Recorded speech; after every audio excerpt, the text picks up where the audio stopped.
సింగరేణిలో మారుపేర్ల సమస్య గురించి 4వ తేదీన జరగనున్న సభలో రాష్ట్ర సీఎం రేవంత్ రెడ్డి దృష్టికి రామగుండం నియోజకవర్గ ఎమ్మెల్యే మక్కన్ సింగ్ తీసుకువెళ్లాలని మారుపేర్ల బాధితులు కోరారు.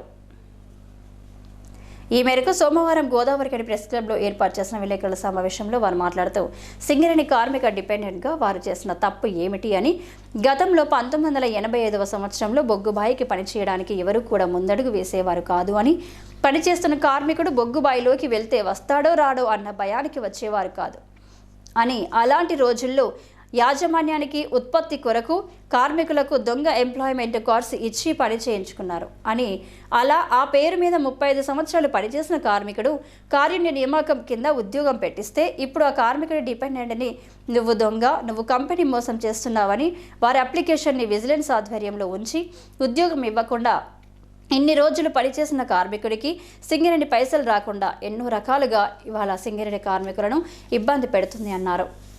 4వ తేదీన తెలంగాణ రాష్ట్ర సీఎం రేవంత్ రెడ్డి పెద్దపల్లి సభకు విచ్చేస్తున్న కారణంగా బొగ్గుగని ప్రాంతం నుండి ఎన్నో సంవత్సరాలుగా ఇబ్బంది పడుతున్న ఈ మారుపేర్ల సమస్య గురించి సీఎం దృష్టికి తీసుకువెళ్లాలని రామగుండం నియోజకవర్గం ఎమ్మెల్యే మక్కన్ సింగ్ ఐఎన్టీయూసీ జనక్ ప్రసాద్లను కోరారు. ఇవాళ సింగరేణిలో కార్మికుని డిపెండెంట్గా మేము చేసిన తప్పేమిటి అని యాజమాన్యాన్ని మేము ప్రశ్నిస్తున్నాం. గత 35 సంవత్సరాల కింద చూసుకున్నట్టు ఏది ఉంటే 1965-70 సంవత్సరంలో ఎవరు కూడా సింగరేణి ఉద్యోగం చేయడానికి రానున్నటువంటి రోజు అది.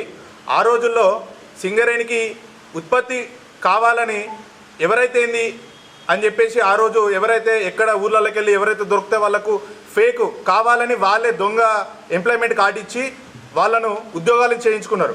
30 సంవత్సరాలు వాళ్ళు కారడి చీకట్లో ఉద్యోగాలు చేసి ఇవాళ ఏదైతే ఇంతకుముందు ప్రభుత్వం బీఆర్ఎస్ ప్రభుత్వంలో కారుణ్య నియమ కింద వాళ్ళ కొడుకులకు ఇన్ని రోజులు కష్టపడ్డారు కదా, వాళ్ళ కొడుకులకు ఉద్యోగాలు ఇచ్చుకోవచ్చు అని చెప్పేసి ఆయన ఏదైతే చెప్పినటువంటి కేసీఆర్ చెప్పినటువంటిది నడుస్తుందో దాని కింద 30 సంవత్సరాలు ఏదైతే దొంగ పేర్ల మీద ఉద్యోగాలు మా తండ్రులు చేసిల్లో వాటి మీద మేము సంత పేర్ల మీద చదువుకున్నాం. సంత పేర్ల మీద మేము డిగ్రీలు బీటెక్లు చదువుకున్నా కూడా ఇవాళ మేము ఆధార్ కార్డు మార్చుకోవాల్సి వచ్చింది. ఎందుకంటే సంత పేర్ల మీద మేము ఇచ్చేది ఉంటే మీరు కొడుకు కాదనేసి అని చెప్పేసి అక్కడ ఉన్న వెల్ఫేర్ ఆఫీసర్లు కానీ ఆడ జీఎం ఆఫీసులు ఉన్న అధికారులు కానీ మీరు ఈ పేర్ల మీదకి మీకు ఫేక్ కావాలంటే మీ తండ్రులు ఎట్లయితే ఫేక్గా చేసిలో మీరు కూడా ఓపెన్ 10th రాసి పట్టుకొస్తేనే మేము చేయగలుగుతాం, లేకపోతే మేము ఏం చేయలేమని చెప్పేసి వాళ్ళు మాత్రమే మాకు సలహాలు ఇచ్చినటువంటి రోజు అది. అట్లాంటిది మేము ఫేక్గానే మేము కూడా వాళ్ళు అధికారులు ఏదైతే చెప్పిల్లో అదే విధంగానే మేము చేసాం. మేము ఓపెన్ 10th రాసి ఆధార్ కార్డులు మార్చుకొని ఇవాళ మేము అప్లికేషన్లు పెట్టడం జరిగింది. ఇవాళ సింగరేణి యాజమాన్యం ఏం చేస్తుందంటే మీరు దొంగ, మీ నాన్న దొంగ, కంపెనీ మీరు మోసం చేస్తున్నారని చెప్పేసి మా అప్లికేషన్ని విజిలెన్స్ డిపార్ట్మెంట్కి ఫార్వర్డ్ చేసి ఇప్పుడు ఇవాళ మేము దగ్గర 8-7 సంవత్సరాల నుంచి ఇంతకుముందు ప్రభుత్వం అదే చేస్తుంది. ఇప్పుడున్న ప్రభుత్వం అయినా కానీ ఇప్పుడు అధికారంలోకి వీళ్ళు వచ్చారు కాబట్టి కాంగ్రెస్ పార్టీ ఖచ్చితంగా అప్పుడు బీఆర్ఎస్ పార్టీ ఏదైతే చెప్పిందో వాళ్ళు చేస్తా అని చెప్పేసి అని అన్నారు. కొద్ది సమయంలో అప్పుడు ఏదైతే టీబీజీకేఎస్ నాయకుల వల్లనే మెయిన్గా అది జరగలేకపోయింది. పైన కేసీఆర్ కానీ కవితక్క కానీ వాళ్ళందరి దగ్గరికి స్వయంగా మేమే వెళ్ళడం జరిగింది. మేము మా బాధను చెప్పుకున్నాక వాళ్ళు క్లియర్ చేస్తా అన్నారు. కానీ కేవలం టీబీజీకేఎస్ నాయకులు ఒకరికి చేపిస్తే నాకు 5 లక్షలు వస్తాయి, ఒకరికి చేపిస్తే నాకు 2 లక్షలు అని 2 లక్షలు వస్తాయని చెప్పేసి ఇవాళ వాళ్ళు మాకు చేయలేకపోయినటువంటి రోజు అది. కేసీఆర్ చెప్పిండు నువ్వు ఉద్యోగాలు వాళ్ళకి ఏవైతే ఉన్నాయో వాళ్ళకి చేయొచ్చు, ఏం కాదనేసి అన్నారు. కానీ టీబీజీకేఎస్ నాయకులు ఏమన్నారంటే కావాలని మా సింగరేణిలో ఎలక్షన్ టైం పీరియడ్ వచ్చినప్పుడు మాత్రమే చేస్తే మనకు ఇంతకుముందు గెలిచినట్టుగా ఇవాళ మనం గెలుస్తామని చెప్పేసి టీబీజీకేఎస్ నాయకులు అన్నారు. ఇది కేసీఆర్ తప్పు కాదు, టీబీజీకేఎస్ నాయకులు చేసినటువంటి తప్పే. ఇవాళ మా పాపం వల్ల ఖచ్చితంగా తాకుతుంది. మేము ప్రతిరోజు ఏడుస్తున్నాం. ఇవాళ మేము సంత పేర్ల మీద డిగ్రీలు బీటెక్లు చదువుకున్నా కూడా ఇవాళ మేము బట్టల షాపులల్లో బొల్ల షాపులలో పనిచేస్తున్నట్టు లక్ష్మీనగర్లో ఇలా ఎంతోమంది మేము పనిచేస్తున్నాం. అటువంటిదే ఇప్పుడైనా కనీసం ఇప్పుడు జరగబోతున్న 4వ తారీఖున మన రాష్ట్ర సీఎం రేవంత్ రెడ్డి గారు యువ వికాస్ అని చెప్పేసి ఒక ప్రోగ్రాం సభ పెద్ద ఎత్తున చేస్తున్నారు.